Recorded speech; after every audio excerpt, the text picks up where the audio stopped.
medical legal issue in the wilderness setting. First of all, I would like to start with some introduction. So in Malaysia, we have this type of Malaysian law categories. We have the written law, and since we are previously been colonized by the English people, we also have the English common law and Malaysian judicial precedents. There is also a customs or usage, provided it is recognized by the statute or the common law. And in Malaysia, there are different types of court. There is a federal court, court of appeals, high court, previous court, and the special court under Articles 182. So why we have this law system is basically to ensure accountability by interpreting the law, determining the liability, and to uphold the standards of care. Right, I just would like to highlight this one case scenario. It is also available in your workbook. So you work as a medical doctor and have organized a scuba diving trip together with your friends who own a dive center during your off day from work. So five people have agreed to participate in the event. Prior to the event, all participants are required to sign release of liability form, in which all of them did that, except one person who has forgotten to sign it. In that form, it is stated clearly that you will hold no responsibility in case of misfortune happens and cause various degree of difficulties, disability, or death to your customer during the planned trip. The participant has agreed and accepted the risk that has been stated and will take no further legal action regarding that. Unfortunately, an accident happened in which one of the participants fell into the water from the boat without his safety jacket, therefore he drowned. So the question is, can these participants sue you as organizer and get some compensation? So before we go to the answers, I just would like to tell you what is the contract. So the release of liability form is one of the examples of the contract that we commonly use in the wilderness setting. So this is based on the Contract Act 1950 under the Section 38 bracket 1 of the Contract Act of 1950. So it must have this element, which is a proposal of offer, acceptance, consideration. The intention is to create legal relations, capacity to contract, and it must be a free consent. And I would like to remind you that when we are discussing about contract or the release of liability form, if the parties, both of them already agree with the term that they discuss, so that is already a bond between the provider and also those who receive the services. So even if the client did not sign the form, but as long as you can prove that both parties have agreed, either by recording or any witness to that event, then you can still bring it up during the trial later on. So in wilderness settings, when we create this bond with our clients, we need to understand that we are bound to the duty to act, meaning that if this incident happens in the wilderness, we are responsible to act and help our participants. And once we decided, or we have the duty to act, therefore the duty to care implies to us. So if we do not respond properly, then we are committing an offense called the omissions. So this is a civil wrong, and they can actually sue us in the civil court under the Tort and also Personal Injury Act. And why these things were brought to court was actually to look for the legal remedy.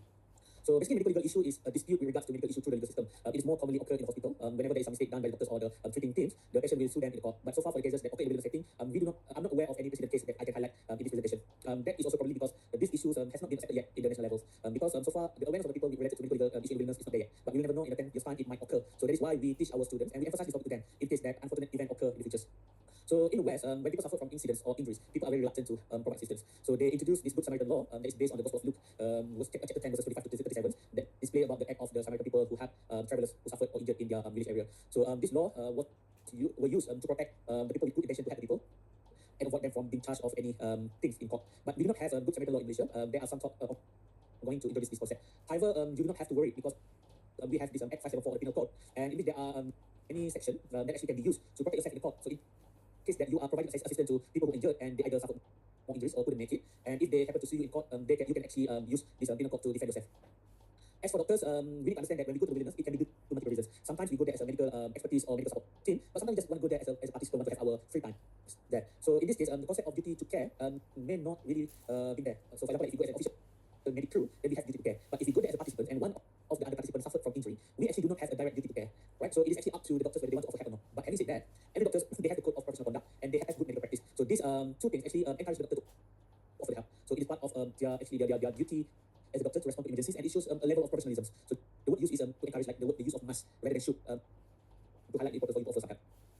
Unfortunately, for the normal respondent in the wilderness, we do not really have yet the system on how do we put them into the legal category. But what we are trying to do now is by establishing the National Wilderness Protocol. So this is to ensure that there must be some direction of care when the responders are taking the patient in the wilderness. And of course, when you are dealing with patient in the austere environments, sometimes you do not have a tool, a standard tool, or medication or equipment tool to help the patient. You work under an extreme environment, and hence we need to properly define whether if a complication occur, is it because of the medical error, or is it a medical malpractice, or is it actually a limitation for you to perform under a standard criteria or guide because of the special environment.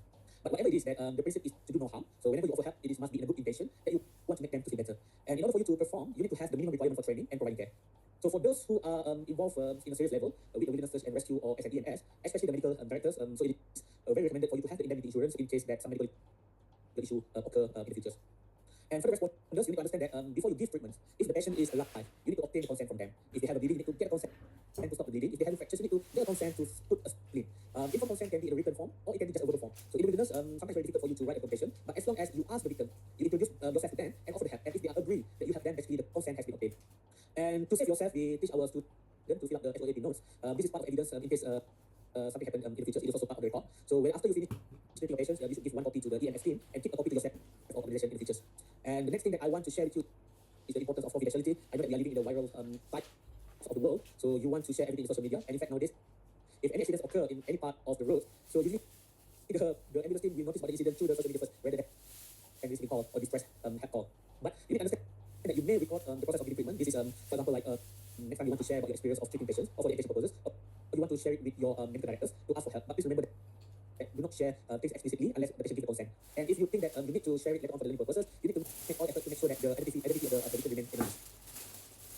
And finally, is abandonment. Abandonment is a situation that occurs when you decided to give up to the victim, but you stop in between process for whatever reasons, except that you are tired or you are struggling to provide at the time, and if you proceed with the relation, you are ending the process. So that is not abandonment. Abandonment is when you abandon the relation without a legit reason. So hence, this can be penalized in court.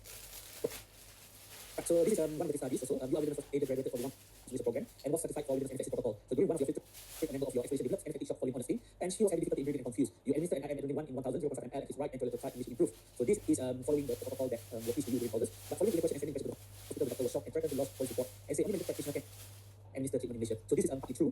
That actually whatever injection that needs to give to patients, it should be administered by those who are licensed to do so. But the cases of giving IM to the family is a part of evidences, and the medication will administer just like how you assist someone to give insulin for patient who have diabetes. But because adrenaline is a drug with many side effects and potentially can harm the patient, that is why we create this anaphylaxis protocol so that you only give whatever that you have been trained to. So far, as I mentioned, there is no precedent case before, but let's say that if you are being treated as committing crimes act for treatment of illness, you need to understand that those who have a valid license with us through the training, we provide you with this medical directive, medical directive, protocol, and information things. So this we can actually protect you from any legal act. But let's say that worst case scenario, let's say that if they still want to charge you in court, we can actually look this into the point of whether it is a criminal complaint or the civil complaint. And in point of criminal view, you actually cannot go against those who acted in good faith to save a life. And in a civil perspective, even if a person dies, potential negligence will arise. But the defense of necessity is upheld to save life. And back to the earlier case scenario that I tell you regarding the indemnity, regarding the release of liability form, we need to understand that the release of liability form will offer some protection to you for the well-known incident that may occur during the expedition. Right? For example, we are discussing about a case of diving in which the victim are drowned. So yes, drown is a non-complication of diving, but if the complication occur because of the mistake from the providers, for example, like in the scenario, the victim are still in the boat, and as a trip provider, you did not put a life jacket to your customer, you did not tell them what should they do if they fell into the water and how to get help. So the mistakes are actually contributed by you, and hence you can still be sued. So the same thing is that when you are doing activities like abseiling or flying fox using the rope, and suddenly the rope snapped and the client fell down and suffered injury from that. So basically, they already signed a form that if incident happens, they can sue you. But if they are able to prove that the incident occurred because of the mistake, like that you did not properly maintain the treatment, or the setup is wrong and you fail to provide a safety measure to your client, yes, then they still can sue you in court. So that are basically some of the legal aspects of the business that you need to know. So with that, thank you.